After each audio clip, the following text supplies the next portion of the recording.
Hello everyone, this is Pico Entertainment and we are back again, and here now we have another series in our Unrated Underappreciated movie review series, and this week we will focus on the high octane urban thriller Trespass.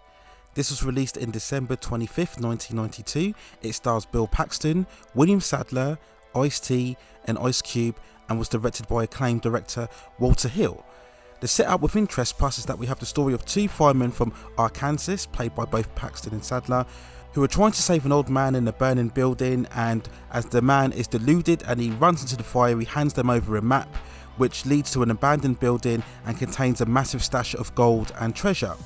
Feeling like they've struck the lottery, they go over there to obtain the gold, but unfortunately they go on the same day as a group of urban gangsters have decided to meet up with a certain rival to attain and take care of some business. Not having the good sense to remain hidden, one of the firemen, played by Paxton, goes wandering out and gets discovered when he sees one of the gangsters shoot one of their rivals and they fall down within the building. Seen as the witness, the gangsters are then worried and then look to take out Paxman, as both him and Sadler have to suddenly hide in a secret room together within the building. What then follows is a highly tense and exciting game of tactics and strategy as the two firemen find themselves trapped in a room and suddenly have to look for ways to escape the building and evade the gangsters at the same time. And I always love Trespass. I just think it's a great, fast paced, energetic, fun action thriller. It's constantly entertaining, it's full of great humour and lots of surprises because you never know which way the events will actually turn out. Despite the fact that both Paxton and Sadler, you could say, are the main lead characters of the story, no one is essentially really the good guy or the bad guy, and everybody is fending out for themselves.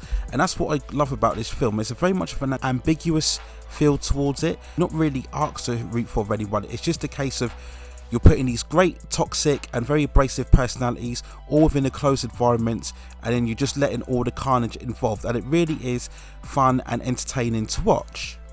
It runs at a lean 90 minutes or so. There's no blow, it's just tight focus, great plot setting, great tension and a great setup as well. You know, people will compare this to the likes of Die Hard, but I don't think that's the case, because with Die Hard you obviously had the main hero against the main villain, but that's not the case in Trespass.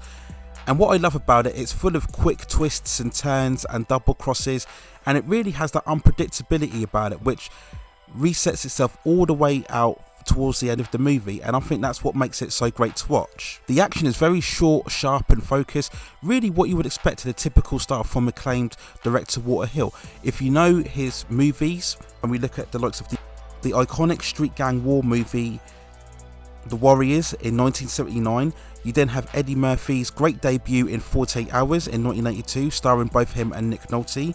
You had Brewster's Millions in 1985, starring Richard Pryor, and I'm very fond of that movie, one of those classic comedies growing up within the 1980s. You then later on have Red Heat in 1988, starring Arnold Schwarzenegger and James Belushi, in a very entertaining buddy cop thriller.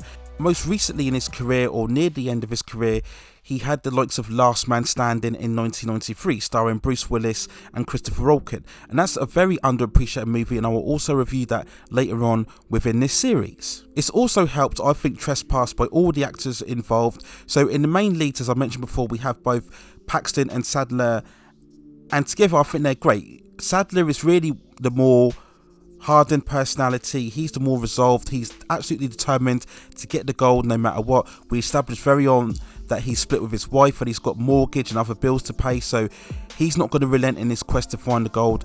And you contrast that very well with Paxton's character. He's much more of a nervy and anxious and shy, but much more of a good-natured character.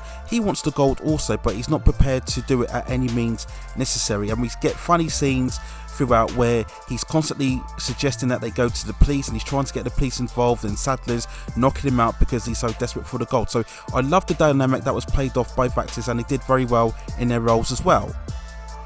We have Ice-T as the leader, King James, of the main gangsters, and he's much more of a smart and very savvy personality, and I love the dynamic that he has within this group because he wants to negotiate with the two firemen and find out what's going on, as you find out later on within the story, but he's constantly having to keep his gang in check because they're much more of a trigger happy and much more of a Neanderthal like group. They just want to charge in there and blow everything up, and he's got to try and contain them and keep charge for them. And it's very funny throughout. We see him making these multiple speeches as one of the gang is constantly going around with his camcorder filming all the gang, and they're making these speeches about drug culture and the way of life and how to do business. And I just think it's very funny to watch. We also have Ice Cube, who is really the typical trigger happy personality of the gang, and he just wants to charge in there and kill everybody as well. And I love the banter and the camaraderie and the back and forth between the two. All of the gangs involved, they're always biting at each other and they're looking to double cross each other, and it just keeps you on the edge and it keeps you interested way throughout the film. So I just think all the actors involved did very well.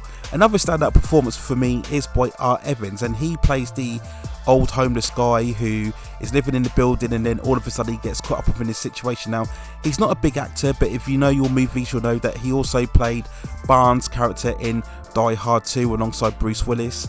So he's very funny as well. A lot of the humour comes of him initially resisting the two firemen, but ultimately using them as a way to try and escape the building as well. And he wants his hand on the gold just like everybody else. So a lot of humour came from his performance as well. So well done to this actor involved. I also love the music. It's by Ry Cooper, and he's been a long-time collaborator of Walter Hill. It's got a very dry, very resounding beat about it. Obviously this is fused as well by the huge amount of hip-hop soundtrack, and you're going to get that, of course, when you've got the likes of Ice-T and Ice Cube involved as well. They provided many songs to the soundtrack of this movie, and it just keeps a very energetic pace and flow to this film. And like I said, it works very well because you're dealing with a closed environment with very toxic characters. So this just adds to the flow of the film, and I just think it's a great musical score as well. So if I had to give a score for Trespass, I would give it an 8.1 out of 10. As I mentioned before, it's very energetic, fast paced, quite violent at times, but it's all overall very entertaining to watch. It really comes again from that era that we have of the very much of the New Jack Swing urban thrillers that we would get very much in the early 90s, like of New Jack City and Deep Cover and King of New York as well. And this is another great addition to that genre. So when we look at the release of Trespass, on a budget of 14 million, it sadly only managed to gross 13.7 million at the US box office. Now, if you look at the history, it was originally meant to be released in July 1992, but it had to be delayed following the infamous Los Angeles riots that took place early on with that year. And I think maybe the later release date of December probably went against this movie, because when you get a movie of this type, as very tough R-rated urban thriller, releasing it at Christmas really isn't the best time. You're not going to get a lot of audiences that would have wanted to go to the cinema to see this type of movie at the time. So I think maybe if it had an early release date, if it did manage to be released in July, which is more of the kind of summer blockbuster event season, then maybe it would have had a better chance at being a success and gaining more at the box office. Once again, as I mentioned with a lot of these reviews, the lack of a major A-list movie star probably worked against it as well.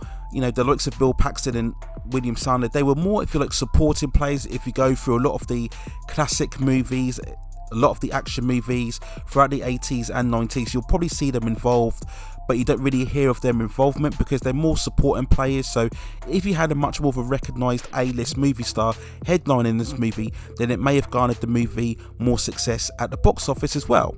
But still, besides that, I still think you should definitely check Trespass out. It's great, it's entertaining, it's fast paced. Like I said, it only runs at about 90 minutes or so it doesn't take up a lot of your time. It's not really got a lot of thought about it. It's more about the tense situation that you have within closed environment, and this will always provide lots of high thrills and entertainment. So I definitely feel that Trespass is an action movie you should watch, and it's definitely one that was underappreciated upon its release. So that's it. That's my movie review for Trespass. Let me know what you think in the comments below. If you've seen the movie, did you enjoy it? Did you think it should have got more praise and recognition when it was released? If you haven't seen it yet and you are about to, once you do, let me know in the comments what you think and if you enjoyed it, and if there are other movies that you feel are like Trespass and you'd like to see me review them in the future. Please also hit those like and subscribe buttons and help me grow this channel in the long run and continue to provide you with high quality content and reviews just as this movie as well. But that's it for now. Take care of yourselves, stay at safe distances, and I will see you very, very soon.